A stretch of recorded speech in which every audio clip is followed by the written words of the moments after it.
চাটা তোর হলো, চাটা এবার দে। কতক্ষণ ফোটাবি? দাঁড়া দিচ্ছি। এবার কি ফোটান তো চা গালে ঢেলে দিবি নাকি? আরে বাবা ঠান্ডা হয়ে যাবে, দাঁড়া দিচ্ছি। এট লাস্ট তোর চাটা হলো, এবার দে একটু চা খাই। নামিয়ে তুই আমাকে দিয়ে দিলি? খা।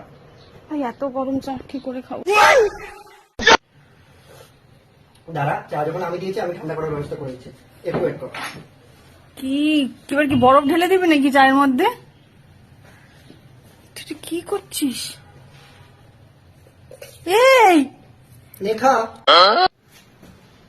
এতে চা খাবো আমি? ঠান্ডা করতেই তো দিলাম, তুই তো ঠান্ডা করতে বলি, দিয়ে খা এবার। না, তুই ছাদে জলের ট্যাঙ্কে দিয়ে দিতে পারতিস, বাথরুমে কল খুলে খেয়ে নিতাম, ঠান্ডা হয়ে যেত। এটা অনেক ঠিক আছে। কোনো মানে হয় এসবের?